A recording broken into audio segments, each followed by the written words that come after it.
अरे वहाँ नहीं बन पाएगा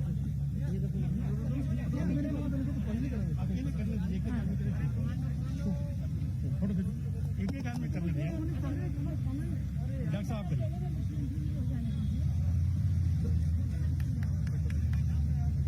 अरे नहीं तो आगे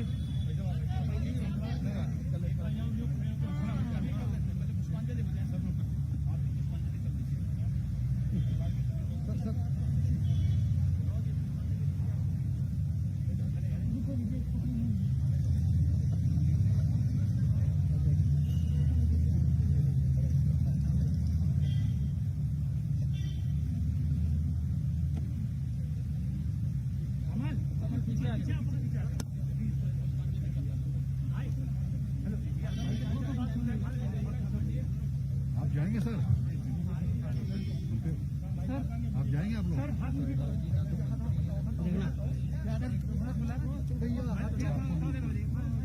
वो जाएंगे ऊपर ना, आपको नहीं सर। आ जाए सर, आप चले सर।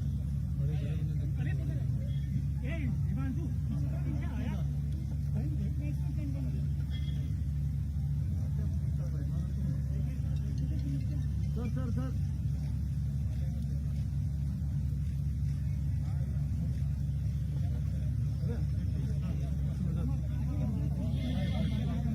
रास्ता खाली कराओगे? हीरो को आ जाओ। देखो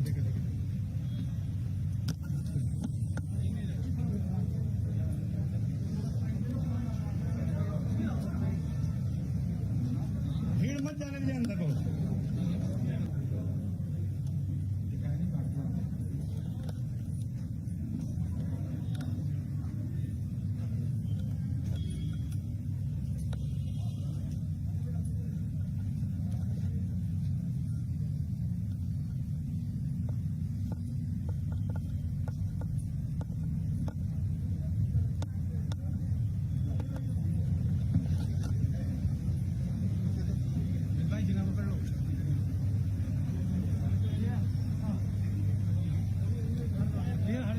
माननीय मुख्यमंत्री जी, उत्तर प्रदेश के यशस्वी माननीय मुख्यमंत्री जी का आगमन हो चुका है। अपने स्थानों पर खड़े होकर जोरदार तालियों से स्वागत, वंदन और अभिनंदन करेंगे। बहुत बहुत स्वागत, अभिनंदन माननीय मुख्यमंत्री जी। स्वागत, अभिनंदन माननीय उप मुख्यमंत्री डॉक्टर दिनेश शर्मा जी। कृपया आप सभी अपना स्थान ले लें और भीड़ न लगाएं। माननीय संस्कृति मंत्री डॉक्टर नीलकंठ तिवारी जी, आपका भी स्वागत, अभिनंदन है। राष्ट्रीय उपाध्यक्ष अखिल भारतीय हेमवती नंदन बहुगुणा स्मृति समिति श्री विजय बहुगुणा जी का मंच पर स्वागत, अभिनंदन है। श्री ब्रजेश पाठक जी, माननीय कैबिनेट मंत्री उत्तर प्रदेश, आपका स्वागत और अभिनंदन है। माननीय कैबिनेट मंत्री श्री मोती सिंह जी, आपका भी मंच पर स्वागत अभिनंदन है। श्री नंद गोपाल नंदी जी, माननीय कैबिनेट मंत्री, वो नहीं आए हैं किसी अपरिहार्य कारणों से। डॉक्टर रीता बहुगुणा जोशी जी, माननीय सांसद प्रयागराज, आपका भी मंच पर स्वागत अभिनंदन है। एक बार इस सुसज्जित मंच के लिए जोरदार तालियां होनी चाहिए मित्रों। और इसके साथ मैं श्रीमती विभा सिंह जी को मंच पर आमंत्रित करूंगी। हमारे मध्य श्री स्वतंत्र देव सिंह जी, माननीय अध्यक्ष भाजपा उत्तर प्रदेश, आपका भी स्वागत है। एक बार जोरदार तालियों से स्वागत करेंगे उत्तर प्रदेश के यशस्वी माननीय मुख्यमंत्री जी का। श्रीमती विभा सिंह जी हमारे मध्य है, कृपया अपने स्थान पर राष्ट्रगीत के सम्मान में खड़े होंगे।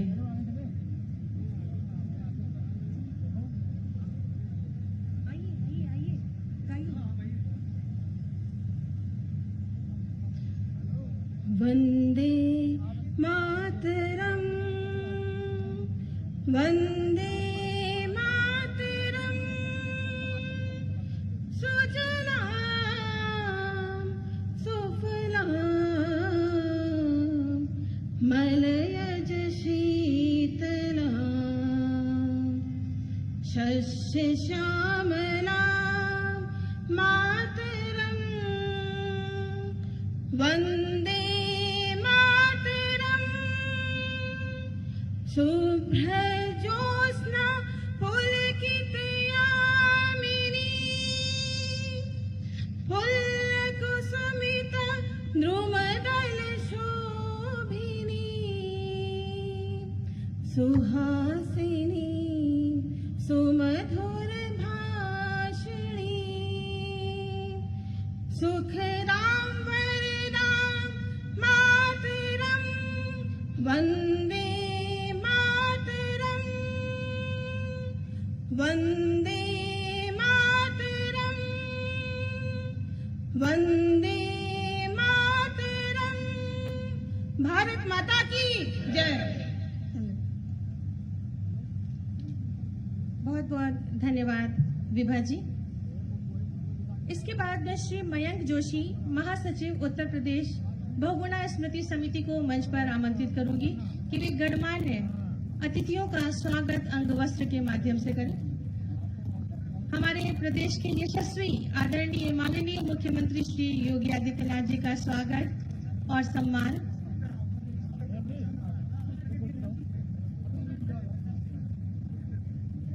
उप मुख्यमंत्री माननीय उप मुख्यमंत्री डॉक्टर दिनेश शर्मा जी, स्वागत अभिनंदन। श्री स्वतंत्र देव सिंह जी, माननीय अध्यक्ष भारतीय जनता पार्टी उत्तर प्रदेश। माननीय ब्रजेश पाठक जी, माननीय कैबिनेट मंत्री उत्तर प्रदेश। डॉक्टर नीलकंठ तिवारी जी, माननीय संस्कृति एवं पर्यटन मंत्री उत्तर प्रदेश। माननीय आशुतोष टंडन जी, माननीय नगर विकास मंत्री उत्तर प्रदेश।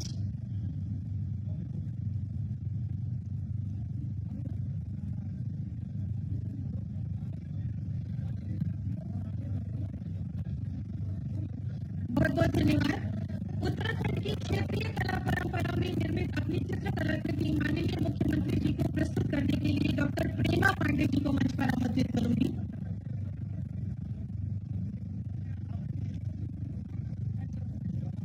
माननीय मुख्यमंत्री जी द्वारा हेमवती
वीर जिन्होंने रंच मात्र भी संकोच नहीं किया अपने प्राणों की आहुति देने के लिए मां भारती की स्वतंत्रता को लेकर के। इस अमृत महोत्सव और चौरी चौरा महोत्सव में पूरे उत्तर प्रदेश में विभिन्न स्थलों को सजाने संवारने का काम किया जा रहा है, जो स्थल स्वतंत्रता संग्राम से जुड़े हुए हैं।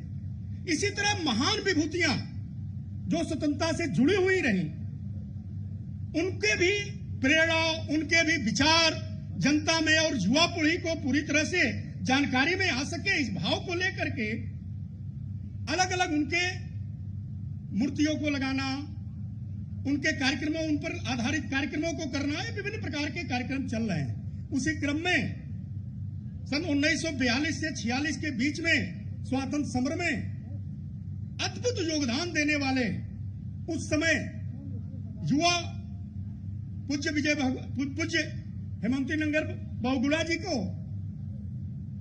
कई बार जेलों में भी जाना पड़ा। उसी क्रम को आगे बढ़ाते हुए आज पूज्य बहुगुणा जी के मूर्ति का अनावरण हो रहा है और उनके विचारों को जनता जान सके, समाज में उनके द्वारा किए गए कार्यों को जनता जान सके, इस भाव को लेकर के भी कार्य किया जा रहा है। इस अवसर पर हमारे बीच में उपस्थित आदरणीय मुख्यमंत्री जी, आदरणीय उप मुख्यमंत्री जी, आदरणीय प्रदेश अध्यक्ष जी, आदरणीय मंत्रीगण,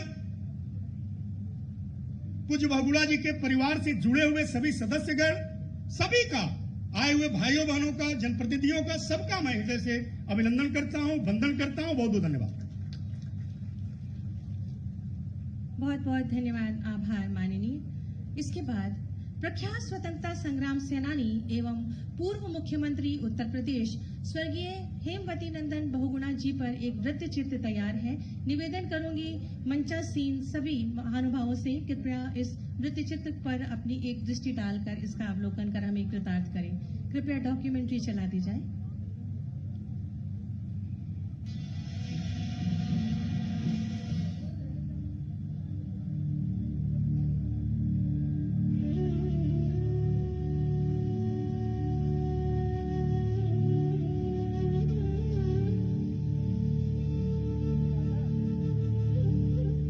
स्वर्गीय हेमवती नंदन बहुगुणा भारतवर्ष की राजनीति के चमकते सितारे थे। बहुगुणा जी शुरू से ही मेधावी और कुशाग्र बुद्धि के स्वामी होने के नाते अपने शिक्षकों और बुजुर्गों को अपने तर्कों से प्रभावित करने लगे थे। प्रखर वक्ता होने के अलावा उनकी याददाश्त बहुत तेज थी। लोग इस बात पर आश्चर्य करते थे कि बहुगुणा जी अक्सर कार्यकर्ताओं और सहयोगियों को उनका नाम पुकार कर बुलाते थे। उत्तर प्रदेश के 2 बार मुख्यमंत्री रह चुके बहुगुणा जी ने केंद्रीय मंत्री के रूप में अनेक विभागों के दायित्व को भी सफलतापूर्वक संभाला। वे एक कुशल प्रशासक थे। देश के विकास और लोकतंत्र की मजबूती के लिए वे हमेशा प्रयासरत रहे। बहुगुणा जी का जन्म तत्कालीन उत्तर प्रदेश और वर्तमान में उत्तराखंड के गढ़वाल में 25 अप्रैल 1919 को हुआ था। प्रारंभिक शिक्षा गढ़वाल में पूरी करने के बाद बहुगुणा जी ने जीआईसी इलाहाबाद से इंटरमीडिएट की परीक्षा पास की। इसके बाद बहुगुणा जी ने इलाहाबाद विश्वविद्यालय में दाखिला लिया। इलाहाबाद यूनिवर्सिटी में छात्र जीवन में ही बहुगुणा जी ने स्वतंत्रता संग्राम में इस तरह से बढ़ चढ़कर हिस्सा लिया कि पंडित जवाहरलाल नेहरू, गोविंद बल्लभ पंत और लाल बहादुर शास्त्री जैसे वरिष्ठ नेता आपसे अत्यधिक प्रभावित हुए। एक समय तो ऐसा भी आया जब ब्रिटिश सरकार ने 1942 के भारत छोड़ो आंदोलन से उभरे बहुगुणा जी को जिंदा या मुर्दा पकड़ने के लिए 5,000 रुपए का इनाम घोषित कर दिया। लेकिन बहुगुणा जी ने आजादी के लिए अपना संघर्ष जारी रखा। वर्ष 1943 में आजादी के इस दीवाने को दिल्ली में गिरफ्तार कर लिया गया। 2 साल की जेल काटने के बाद बहुगुणा जी को रिहा कर दिया गया। लेकिन बहुगुणा जी भला कब चैन से बैठने वाले थे। उन्होंने अंग्रेजी सरकार की चूल्हे हिला दी। आजादी के बाद बहुगुणा जी ने कांग्रेस पार्टी के नेता के रूप में समाज और देश की सेवा करने का व्रत लिया। 1952 में बहुगुणा जी उत्तर प्रदेश विधानसभा के सदस्य निर्वाचित हुए। अपनी तेज तर्रार छवि और कुशल कार्यशैली के चलते आपको वर्ष 1957 में कांग्रेस की राष्ट्रीय समिति में शामिल कर लिया गया। इसके बाद बहुगुणा जी को कांग्रेस के राष्ट्रीय महासचिव जैसे महत्वपूर्ण पद का दायित्व सौंपा गया। सिद्धांतों और मूल्यों की राजनीति के इस पुरोधा ने तत्कालीन प्रधानमंत्री और कांग्रेस अध्यक्ष इंदिरा गांधी से मतभेद होने के कारण पार्टी से इस्तीफा दे दिया। इसके साथ ही उन्होंने नैतिकता के आधार पर संसद की सदस्यता भी त्याग दी। इसके बाद उन्होंने सन 1982 में पौड़ी गढ़वाल संसदीय सीट से उपचुनाव लड़ा।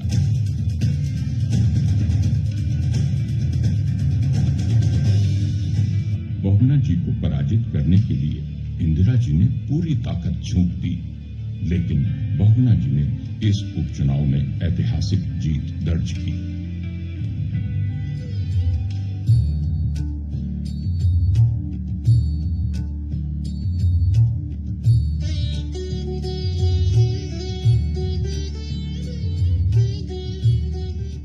बहुगुणा जी को श्रद्धांजलि देते हुए माननीय प्रधानमंत्री श्री नरेंद्र मोदी जी ने हाल ही में एक स्मारक डाक टिकट जारी किया। इस अवसर पर श्री मोदी ने स्वर्गीय बहुगुणा जी को लोकतांत्रिक मूल्यों के प्रतिबद्ध नेता के रूप में याद किया। उन्हें वंचितों, गरीबों, किसानों और मजदूरों की आवाज करार देते हुए उनके विराट व्यक्तित्व को याद किया।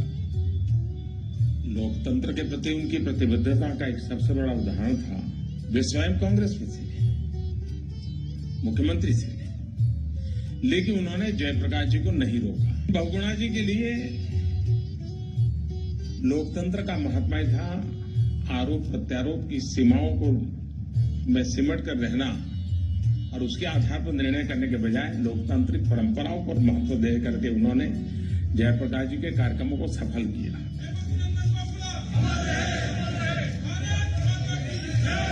उत्तर प्रदेश के मुख्यमंत्री माननीय योगी आदित्यनाथ जी ने 25 अप्रैल 2018 को स्वर्गीय हेमवती नंदन बहुगुणा के जन्म शताब्दी वर्ष की शुरुआत की। इस मौके पर मुख्यमंत्री जी ने स्वर्गीय बहुगुणा जी को भारत माता का एक महान सपूत बताया।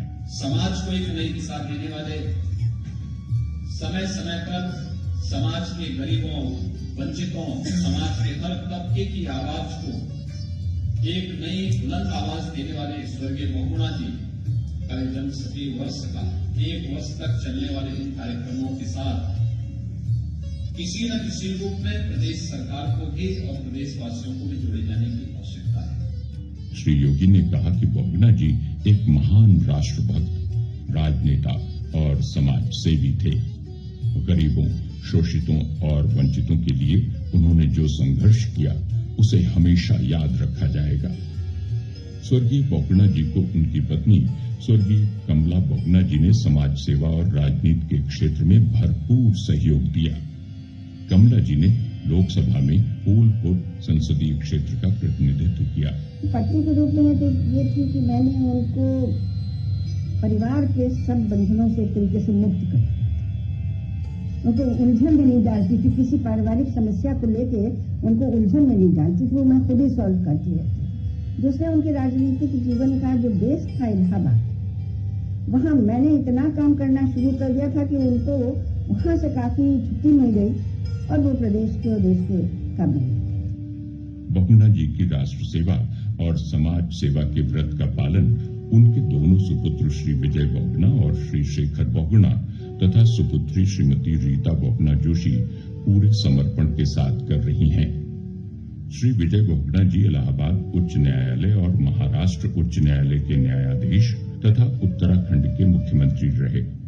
श्री शेखर बहुगुणा एक प्रख्यात समाजसेवी हैं। श्रीमती रीता बहुगुणा जोशी इलाहाबाद विश्वविद्यालय की प्रोफेसर रहीं।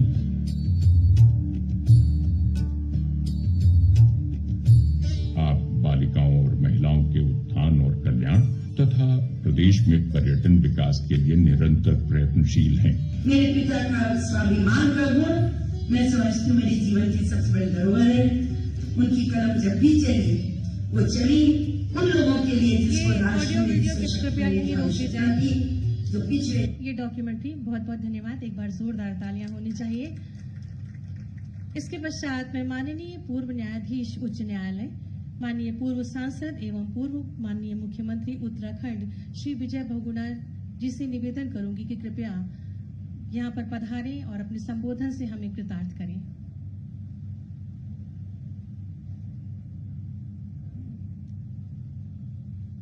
बहुत ही सम्मानित उत्तर प्रदेश के मुख्यमंत्री योगी जी, सम्मानित मंच और यहाँ उपस्थित साथियों, मैं बहुगुणा स्मृति समिति की तरफ से योगी जी का बहुत बहुत आभार व्यक्त करता हूँ कि चौरी चौरा महोत्सव के अवसर पे आपने स्वर्गीय पिताजी के सम्मान में यहाँ मूर्ति स्थापित की और उसका जनावरण किया।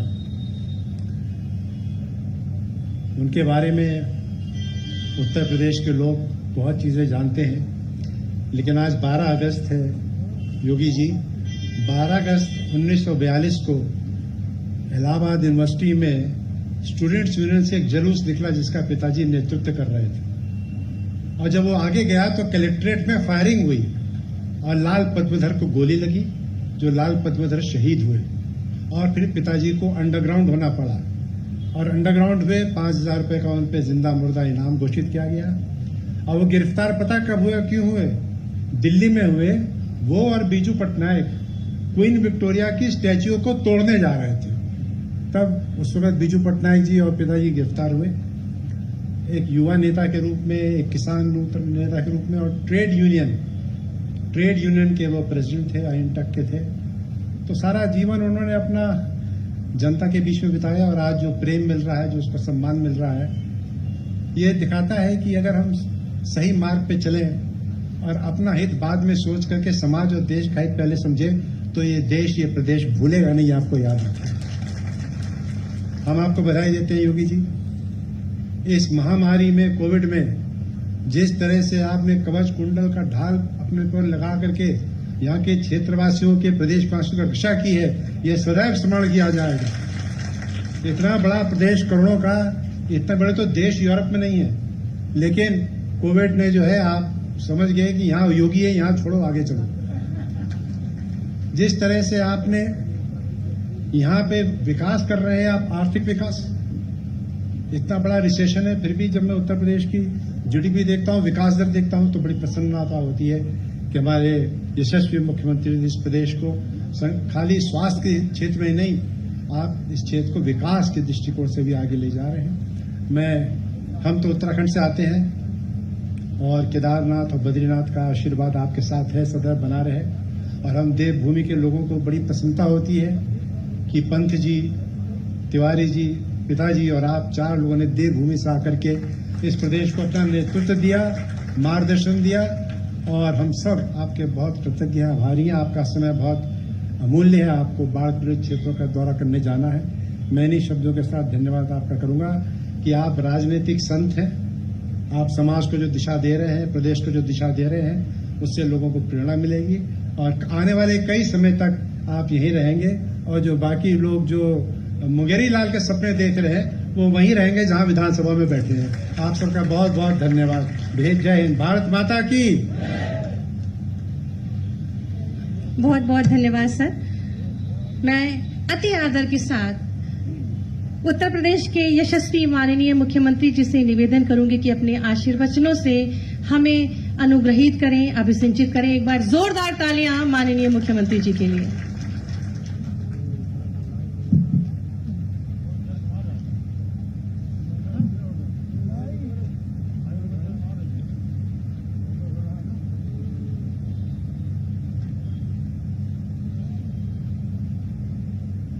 प्रख्यात स्वतंत्रता संग्राम सेनानी,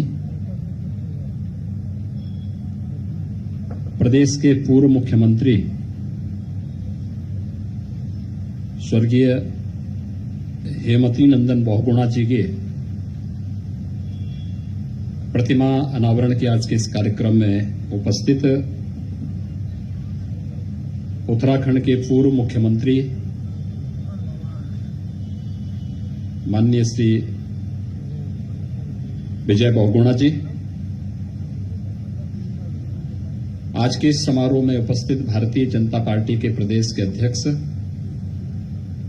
माननीय श्री स्वतंत्र देव सिंह जी, उत्तर प्रदेश शासन में मेरे वरिष्ठ सहयोगी उप मुख्यमंत्री डॉक्टर दिनेश शर्मा जी, मंत्रिमंडल के मेरे सहयोगी मंत्रीगण श्री ब्रजेश पाठक जी, श्री आशुतोष टंडन जी, पर्यटन और संस्कृति मंत्री डॉक्टर नीलकंठ तिवारी जी और इस पूरे कार्यक्रम के संयोजक और प्रयागराज से लोकप्रिय सांसद माननीय प्रोफेसर रीता बहुगुणा जोशी जी, अखिल भारतीय हेमवती नंदन बहुगुणा स्मृति समिति से जुड़े हुए सभी पदाधिकारीगण और उपस्थित भाइयों बहनों, मैं भारत माता के महान सपूत, प्रख्यात स्वतंत्रता संग्राम सेनानी और इस प्रदेश के पूर्व मुख्यमंत्री स्वर्गीय हेमवती नंदन बहुगुणा जी को, उनकी स्मृतियों को कोटि कोटि नमन करते हुए आज इस उनकी भव्य प्रतिमा के अनावरण कार्यक्रम के अवसर पर प्रदेशवासियों की ओर से विनम्र श्रद्धांजलि अर्पित करता हूं। यह हमारा सौभाग्य है कि उनके जन्म शताब्दी समारोह में हम सबको प्रत्यक्ष और अप्रत्यक्ष रूप से साक्षी बनने का अवसर प्राप्त हुआ है।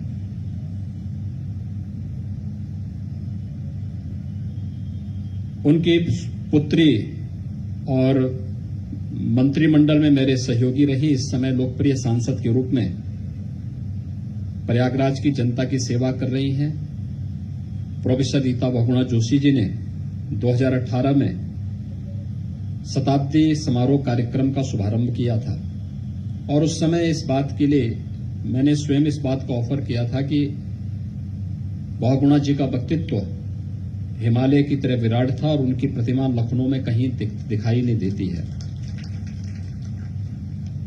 उनका कार्यक्षेत्र प्रयागराज था, लेकिन साथ साथ लखनऊ पर भी उनका उतना ही प्रभाव था। मुख्यमंत्री के रूप में उन्होंने विकास की जो योजनाएं प्रदेश को दी, लखनऊ को दी, प्रयागराज के लिए कार्य किया, वह अभूतपूर्व थी उस कालखंड में। और इसलिए प्रदेशवासियों का दायित्व बनता है कि अपने दिवंगत नेता के प्रति कृतज्ञता ज्ञापित करते हुए हम श्रद्धांजलि अर्पित करें। आज का इस समारोह स्वर्गीय हेमवती नंदन बहुगुणा जी को, उनकी स्मृतियों को, प्रदेश शासन के प्रति उनके विकास की सोच को और प्रदेश को जिन मानवीय और लोकतांत्रिक मूल्यों के कारण हम सब आज देश के अंदर संसदीय लोकतंत्र की अनुभूति कर पा रहे हैं, उन सब के प्रति उनकी प्रतिबद्धता के प्रति स्मरण करें, उनके प्रति विनम्र श्रद्धांजलि अर्पित करें। मित्रों, बहुत आसान होता है बड़ा व्यक्ति अगर उस विरासत को आगे बढ़ा ले, लेकिन छोटे से गांव से चलकर के विपरीत परिस्थितियों का सामना करते हुए गुलामी के उस कालखंड में संघर्षों का रास्ता अपना करके अपनी राह बना रहा हो, यह बिरला ही देखने को मिलता है। और स्वर्गीय सदैव हेमवती नंदन बहुगुणा जी का व्यक्तित्व उन्हीं चुनौतियों से होकर के गुजरा है।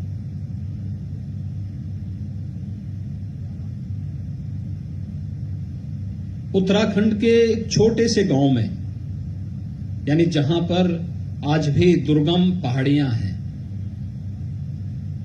आजादी के 7 दशक बीत जाने के बाद भी जहां पर अभी भी यानी सड़क मार्ग से ही जुड़ने का एक सपना साकार होता हुआ दिखाई दिया है। 100 वर्ष पहले की कल्पना आप कर सकते हैं क्या रहा होगा। पौड़ी गढ़वाल का वो गांव जहां उनका जन्म हुआ होगा और उस समय एक सामान्य परिवार से पौड़ी गढ़वाल से चल करके, आप सोचिए आज भी अगर कोई पौड़ी गढ़वाल से सड़क मार्ग से चले तो उसे प्रयागराज पहुंचने में कम से कम 15 से 16 घंटे लग जाते हैं। उस समय उस छोटे से गांव से चल करके प्रयागराज में आना, इंटर कॉलेज में एडमिशन लेना, फिर इलाहाबाद विश्वविद्यालय में अपनी स्नातक की पढ़ाई के लिए प्रवेश लेना और फिर देश की आजादी के आंदोलन के साथ जुड़ करके अपने अध्ययन को भी जारी रखना, लेकिन साथ साथ देश को उस समय आंदोलन की आवश्यकता थी। भारत छोड़ो आंदोलन जब देश के अंदर 9 अगस्त 1942 को प्रारंभ हुआ तो प्रयागराज में जिन युवाओं का नेतृत्व इस आंदोलन को प्राप्त हो रहा था वह नेतृत्व था स्वर्गीय सदैव हेमवती नंदन बहुगुणा जी का, जिनकी स्मृति को आज हम सब यहां पर स्मरण कर रहे हैं। मैं धन्यवाद दूंगा सम्मान्य श्री विजय बहुगुणा जी को, जिन्होंने आज की स्थिति का स्मरण करवाया कि 12 अगस्त की तिथि, और मुझे लगता है कि रीता जी ने सोच समझ करके ये तिथि तय की भी होगी, क्योंकि मुझे लगता है कि किसी पुत्री का अपने पिता के प्रति इससे ज्यादा श्रद्धांजलि का और सम्मान का भाव और क्या हो सकता है। वे सांसद हैं प्रयागराज से, हो सकता है एक समय के बाद व्यक्ति भूल जाता है, विस्मृत कर देता है। आपने देखा होगा बहुगुणा जी की कितनी भव्य प्रतिमा है, और ये प्रतिमा जब पहली बार आई तो मुझे थोड़ा अच्छा लग रही थी, लेकिन मैंने मूर्तिकार से कहा, मैंने कहा भी देखो रीता जी को एक बार थोड़ा दिखवा लेना, जब वो पसंद करेंगी उसी मूर्ति को लगवाना। विभाग से ही मैंने साफ कहा था, रीता जी ने नकार दिया, कहा नहीं ये मूर्ति नहीं रहेगी। दूसरी बार भी यही हुआ, और नहीं तो ये मूर्ति 2019 में स्थापित हो चुकी होती। लेकिन जब उनके व्यक्तित्व के अनुरूप एक भव्य प्रतिमा बनकर के तैयार हुई तो मूर्ति लगे कैसे और कहां लगे। कोई बोलता था किसी पार्क में लगा लो, कोई कहता था कहीं। मैंने कहा वो प्रदेश के पूर्व मुख्यमंत्री रहे हैं, प्रदेश के लिए उनका योगदान है, और प्रदेश के लिए, प्रदेश के विकास के लिए उनका योगदान, और उन्होंने कुर्सी भी छोड़ी, वैसे ही नहीं छोड़ी। कुर्सी छोड़ने के पीछे कारण था भारत के लोकतंत्र को बचाना, भारत के उन लोकतांत्रिक मूल्यों की रक्षा करना। इसलिए वहां पर मूर्ति लगनी चाहिए जहां पर प्रदेश की योजनाओं की रूपरेखा के बारे में गंभीर चर्चाएं होती हैं। और मुझे प्रसन्नता है कि प्रोफेसर रीता बहुगुणा जोशी जी ने उस स्थान का चयन योजना भवन के सामने किया, और योजना भवन में आज एक भव्य प्रतिमा स्थापित होकर के स्वर्गीय हेमवती नंदन बहुगुणा जी के व्यक्तित्व के, विराट व्यक्तित्व को, सचमुच उनका व्यक्तित्व हिमालय जैसा विराट था। आप देखें प्रयागराज में उनकी उतनी पकड़, लखनऊ में भी उनकी उतनी पकड़ थी, और उत्तराखंड में भी उनकी उतनी ही पकड़ थी। तीनों जगह पर उनका बराबर का वो रहा। और आज भी होता है, व्यक्ति एक समय के बाद जब व्यक्ति रिटायर हो जाता है, रिटायरमेंट के बाद साल, 2 साल, 4 साल, 5 साल, 10 साल के बाद लोग विस्मृत कर देते हैं, लोग भूल जाते हैं। मैं प्रयागराज जाता हूं, आज भी बहुगुणा जी की स्मृतियां वहां पर हैं। लोग आते हैं मेरे पास, जनप्रतिनिधि आते हैं कि फलाने प्रोजेक्ट को बहुगुणा जी ने लगाया था, एक समय के बाद उसका कार्यकाल समाप्त हो चुका, यहां पर कोई नया उद्योग लगे। प्रयागराज के अंदर नैनी और उसके आसपास के क्षेत्र में आप औद्योगिक विकास की जिन बातों को वहां पर मूर्त रूप से देखते हैं, और परिकल्पना किसी और की नहीं थी, स्वर्गीय हेमवती नंदन बहुगुणा जी की थी। व्यक्ति का कृतित्व इसी रूप में स्मरणीय हो जाता है। लखनऊ में भी अनेक ऐसे स्थल, और इसीलिए हम लोगों को लगता था कि प्रयागराज के बाद लखनऊ में बहुगुणा जी की कोई भव्य प्रतिमा नहीं है। और उस समय मैंने स्वयं इस बात के लिए ऑफर किया था रीता जी को कि अगर यहां पर कोई प्रतिमा लगे, आप उसका चयन कर लें तो हमें प्रसन्नता होगी। अपने उस स्वर्गीय नेता को विनम्र श्रद्धांजलि इन्हीं कार्यों के माध्यम से हम लोग दे पाएंगे।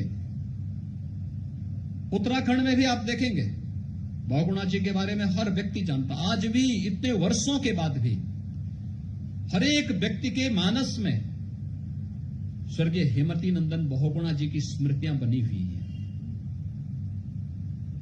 ये एक विराट व्यक्तित्व का धनी कोई महामानव ही इस प्रकार का व्यक्तित्व अपने अंदर समेटे रह सकता है, लेकिन जो सामान्य जीवन जी करके अन्य लोगों को जीने की प्रेरणा देता हो, और यही तो स्वर्गीय बहुगुणा जी ने किया था।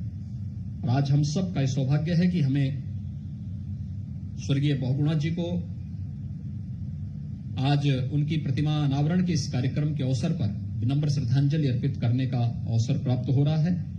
मैं एक बार फिर से इस पूरे कार्यक्रम की परिकल्पना को साकार करने वाली प्रोफेसर रीता बहुगुणा जोशी जी को इसके लिए हृदय से अभिनंदन करूंगा, उनका धन्यवाद करूंगा कि उन्होंने आज इस कार्यक्रम को इतनी भव्यता के साथ यहां पर आज आयोजित किया और अपने स्वर्गीय पिता की स्मृतियों को जनता के मनोमस्तिष्क में एक बार फिर से ताजा करने का कार्य किया। मुझे डॉक्यूमेंट्री बहुत अच्छी लग रही थी और मैं सोच रहा था कि गांधी जी तो फिल्म डायरेक्टर होने चाहिए। देखना अपने ये चीजें होती, व्यक्ति की सोच उसकी सकारात्मकता दिखाती है। आने वाली पीढ़ी को चीजें पता लगनी चाहिए। मुझे प्रसन्नता है कि उत्तराखंड सरकार ने श्रद्धेय बहुगुणा जी के जन्मभूमि पर उनका एक भव्य स्मारक भी बनाया है, म्यूजियम भी बना है, वहां पर उनकी प्रतिमा भी वहां लगी है। आज भी कोई वहां जाएगा तो बड़ा दुर्गम क्षेत्र है, लेकिन उन विषम परिस्थितियों में वहां से आकर के इतने बड़े प्रदेश को, जब उत्तराखंड उत्तर प्रदेश एक रहा होगा, कितना विस्तृत रहा होगा, कितना विशाल रहा होगा। उस समय उन विपरीत परिस्थितियों में जब राजनीतिक संक्रमण का दौर चल रहा था, तब नेतृत्व देना या स्वयं के व्यक्तित्व को निखार करके संघर्षों के माध्यम से आगे बढ़ाना, देश की स्वाधीनता आंदोलन को आगे बढ़ाना, राजनीति में भी उसी प्रतिबद्धता के साथ आगे कार्य करते हुए आगे बढ़ना, गरीबों के लिए, वंचितों के लिए, समाज के विभिन्न तबकों के लिए बिना भेदभाव के कार्य करना, और जो समय उन्होंने उदाहरण प्रस्तुत किए, आज हर व्यक्ति उसके प्रति कृतज्ञता ज्ञापित करता है। मैं प्रदेश शासन की ओर से आयोजन समिति को हृदय से धन्यवाद देता हूं। पर्यटन और संस्कृति के मंत्री और विभाग के प्रमुख सचिव और विभाग के उन सभी अधिकारियों को जिन्होंने इतनी भव्य प्रतिमा यहां पर स्थापित करने में अपना योगदान दिया, और जब भी कोई संशोधन के लिए कहा जाता था उनके द्वारा पूरी तत्परता के साथ इस कार्य को यहां पर किया जाता था। मुझे प्रसन्नता है कि ये कार्यक्रम आने वाली पीढ़ी के लिए, इस प्रकार के आयोजन और इस प्रकार के कार्य आने वाली पीढ़ी के लिए एक नई प्रेरणा के केंद्र बिंदु बनेंगे। मैं एक बार फिर से प्रदेश शासन की ओर से स्वर्गीय हेमवती नंदन बहुगुणा जी को उनकी स्मृतियों के लिए कोटि कोटि नमन करते हुए विनम्र श्रद्धांजलि अर्पित करता हूं। धन्यवाद। जय हिंद। हेलो, बहुत बहुत धन्यवाद और आभार माननीय। आपके आशीर्वचनों से हम सब अनुग्रहित हुए। तत्पश्चात मैं अति आदर के साथ माननीय सांसद प्रयागराज प्रोफेसर रीता बहुगुणा जोशी जी से निवेदन करूंगी कि कृपया धन्यवाद ज्ञापन देकर हमें कृतार्थ करें। आजादी के अमृत महोत्सव और चौरी चौरा के शताब्दी समारोह के इस पूरे वर्ष, इस सप्ताह के आयोजनों में मैं माननीय सबसे पहले मुख्यमंत्री जी का आभार व्यक्त करूंगी, जिन्होंने 1942 के आंदोलन में मेरे पिता द्वारा जो छोटा सा प्रयास भारत छोड़ो आंदोलन के रूप में प्रयागराज से किया गया। अपने 8 संतानों में मेरे बाबा के वो 8वीं संतान थे और 7 बहनों के बाद उनका जन्म हुआ था। उसके बाद भी उन्होंने भारत माता के सेवा में अपने शीश को झुकाकर अपनी जान की बाजी लगाई। ये राष्ट्रता की भावना के लिए आपने उनको सम्मानित किया, उनकी प्रतिमा स्थापित की, उसके लिए मैं आपका हृदय से आभार मानती हूँ। मैं विजय बहुगुणा जी के शब्दों में शब्द को जोड़ के कहना चाहती हूँ, बिरला आपकी एक व्यक्तित्व है, एक और बाढ़, दूसरी ओर कोविड, जैसे प्रदेश के करोड़ों लोगों की अर्थव्यवस्था को संभालना, और ये सब करते हुए भी सांस्कृतिक धाराओं को आगे बढ़ाना, अपने पास्ट को याद करना और श्रद्धांजलि के साथ साथ भव्य राम मंदिर का निर्माण भी देखते रहना, ये अद्भुत क्षमता आप ही में हो सकती है, क्योंकि जैसा विजय भाई ने ठीक कहा, आप योगी, आप एक साथ बहुत काम कर सकते हैं। मैं उप मुख्यमंत्री जी के विशेष आभारी हूँ, जिन्होंने अपनी उपस्थिति से मैं कृतज्ञ किया। इन्हें बाहर जाना था लेकिन वो आए। और स्वतंत्र देव सिंह जी जो हमारे अध्यक्ष हैं भाजपा के, उनका हृदय से मैं आभार व्यक्त करती हूँ। वो प्रयागराज में थे, मैंने उनसे निवेदन किया और रात को चल के 3 बजे सुबह पधारे। मैं विनम्र आपका आभार व्यक्त करते हुए अपने पिता के प्रति आपकी श्रद्धांजलि के लिए आपकी बहुत बहुत आभारी हूँ। मैं नीलकंठ तिवारी जी को धन्यवाद देना चाहती हूँ, जिन्होंने संस्कृति मंत्री के रूप में इतना भव्य कार्यक्रम इतने कम समय में आयोजित किया, और साथ ही साथ उस मूर्तिकार का भी जिन्होंने इतनी भव्य प्रतिमा बनाई, जिसकी प्रशंसा स्वयं मुख्यमंत्री जी कर रहे हैं। ब्रिजेश पाठक जी हमारे यहाँ के स्थानीय विधायक और मंत्री हैं, उनके भी सहयोग के लिए आभार। और मेरे भाई तुल्य आदरणीय आशुतोष तिवारी जी, आशुतोष टंडन जी, जिन्हें मैं इनके पिता को बाबूजी कहती थी, उनकी उपस्थिति बहुत मेरे लिए बहुत ही ज्यादा एक प्रेरणा का स्रोत है। यहाँ पर उपस्थित हमारे जो जितने विधायकगण आए हैं, सांसद आए हैं, उनका मैं आभार व्यक्त करती हूँ। और महाराज जी, आपको इतना बताना चाहती हूँ, गांधी जी तो यहाँ हैं शिक्षक वर्ग से, लेकिन मिश्रा जी भी बैठे हैं जो कि कर्मचारी यूनियन के रेलवे के बहुत बड़े हमारे नेता हैं। साथ ही साथ हमारे हर शिक्षक संघ से, माध्यमिक शिक्षक संघ, बेसिक शिक्षा परिषद, इन सब के भी हमारे यहाँ नेतागण उपस्थित हैं। और साथ ही साथ हमारे राजस्थान से, दिल्ली से और जगहों से हमारे बहुत सारे बहुगुणा स्मृति समिति के भी यहाँ पर प्रतिनिधि बैठे हुए हैं। और लखनऊ के कई सारे चिकित्सक, कई सारे हमारे अलग अलग विधाओं से अपना सम्मानित पद रखने वाले वे भी यहाँ आए हैं। मैं उनका भी हृदय से आभार व्यक्त करती हूँ। और अधिकारियों में खास तौर से मैं नवनीत सहगल जी का और पर्यटन और संस्कृति मंत्री के जो हमारे प्रमुख सचिव जी मुकेश मेश्राम जी, मैं आपका विशेष आभार करती हूँ। आपने बहुत जल्दी हम लोगों की सारी जो हम आपसे मांग करते गए उनको आप पूरा करते गए। शिष्य जी जो मेरे शिष्य भी रहे हैं, वो आज यहाँ पर उपस्थित हैं, उनका भी आभार है। वो निदेशक हैं संस्कृति सूचना विभाग के। मैं इस कार्यक्रम में जो समय मुख्यमंत्री जी ने दिया, बहुमूल्य समय, उसके लिए मैं हृदय से आभार व्यक्त करती हूँ। और आशा करती हूँ कि आप सब जो चित्र यहाँ पर एक प्रदर्शनी लगी है बहुगुणा जी के नाम से, उसको देखिएगा, प्रतिमा को भी देखिएगा। ये जगह का चयन भी मुख्यमंत्री जी ने किया। मुख्यमंत्री जी का ही परिकल्पना थी कि उनकी एक प्रतिमा की स्थापना लखनऊ में होनी चाहिए, उसको साकार रूप दिया गया। इन सब बातों के लिए मैं, हमारी मेयर साहिबा यहाँ बैठी हैं, संजुक्ता भाटिया जी मेरी बहुत अच्छी मित्र हैं, उनका भी हमेशा सहयोग इस प्रकार के सांस्कृतिक कार्यक्रमों में रहा है। मैं आप सब की ओर कृतज्ञता का आभार व्यक्त करते हुए मुख्यमंत्री जी से पुनः कहूंगी कि प्रधानमंत्री जी ने, महात्मा गांधी ने एक नारा दिया था, करो या मरो, 1942 में, और आज प्रधानमंत्री जी ने नारा दिया है जब हम 75वें वर्ष में प्रवेश कर रहे हैं कि करेंगे और कराएंगे, भारत को सर्वोच्च पद पर ले जाएंगे। ये जो करेंगे और कराएंगे का नारा है, ये भी हमको लेकर अपनी शक्ति को आगे बढ़ाना है। इन सब शब्दों के साथ में अलका जी का भी आभार व्यक्त करती हूँ, जिन्होंने संचालन का। धन्यवाद। जय हिंद। बहुत बहुत आभार और धन्यवाद हमारे यशस्वी, अति लोकप्रिय माननीय मुख्यमंत्री जी का। एक बार जोरदार तालियां क्यों ना हो जाएं आभार व्यक्त के लिए। बहुत बहुत